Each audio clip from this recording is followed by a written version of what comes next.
Hey guys, welcome back. Here we are, third chapter of the semi-retired real estate agent, and we are going to start with how did I get into real estate, chapter 3.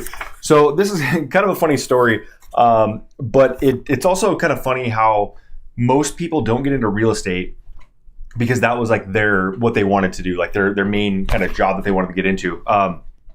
Most every agent that I know has backed into it, other than the ones that have had like families that have run real estate. So I'm no different.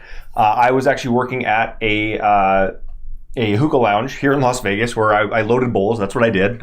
People would put their order in. I'd come in, load the hookah bowl, come out. I've never smoked a cigarette in my life, but I ended this job at the Hookah Lounge, and I would smoke hookah with people, start off their hookah and things like that. And that was my job. That's what I did. Every Friday, this real estate agent would come in, and he first approached me. He's like, "Brandon, what are you doing selling hookahs?"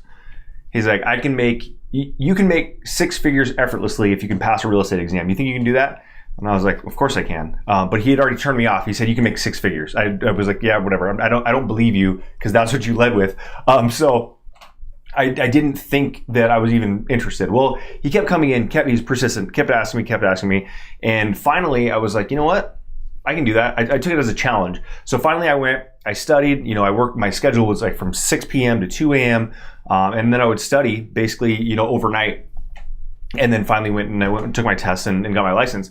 Well, I got my license and I saw him once, maybe twice after that. And he ended up disappearing until recently, about 10, 12 months ago, I heard a story of him selling cars illegally, and he got busted, went to jail. And so it's probably better that he didn't take me under his wing, because that six figures may have happened briefly, and then who knows what I would have ended up in. But anyways, I ended up not, jumping, kind of bouncing from broker to broker after that. And everyone would be like, hey, we got leads here, we got that there, we got this, we got this, we got this. And it was, a lot of the times it was just, they were just happy enough to have just a body at a desk. And whether or not it was 100% brokerage, and that's where I was before I made the switch to where I'm at now. But I was at 100% brokerage, thought that's why would I pay a split anywhere? Why would I pay a split anywhere? And I get it. I get why people think that. But now if I had it to do over, that 100% brokerage probably wouldn't have been the best move for me in the beginning, because now I actually switched to a spot where I'm paid 80-20. However, I make more than 100% each year, which is kind of flips the model on its head a little bit.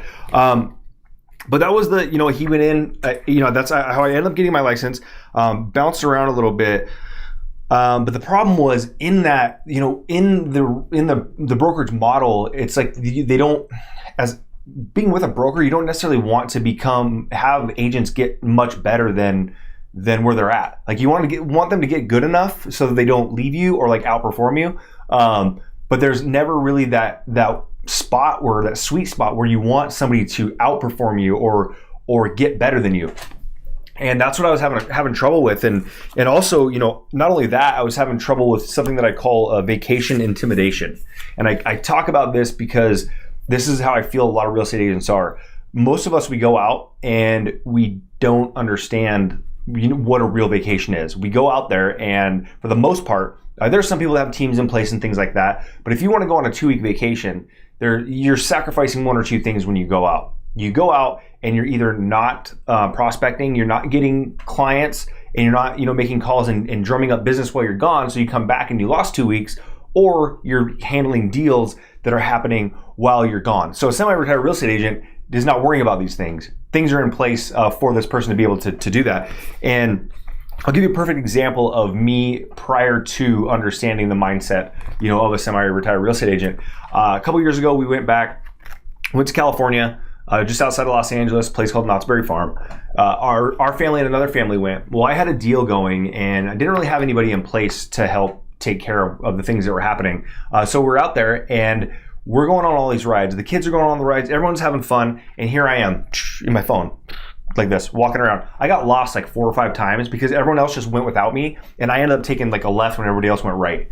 And I was sitting there on my phone the entire time, like calls and texts and emails, trying to put this fire out, which was a real estate deal, where if I didn't get that, we weren't eating. Not that we weren't eating, but it was, if I wasn't working while we were there, maybe I don't save that deal, maybe that commission is gone, and now I'm struggling.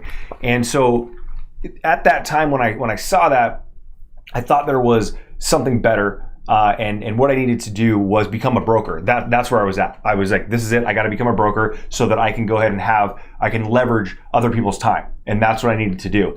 And so I sought out to become a broker. And so that's basically chapter 3. In chapter 4, we're going to talk a little bit about the $10 brokerage, which is actually a real fun chapter as well too, which was a smack in my face. So we will wake up call is what I mean by a smack in the face on that one. But we'll hit chapter 4 next.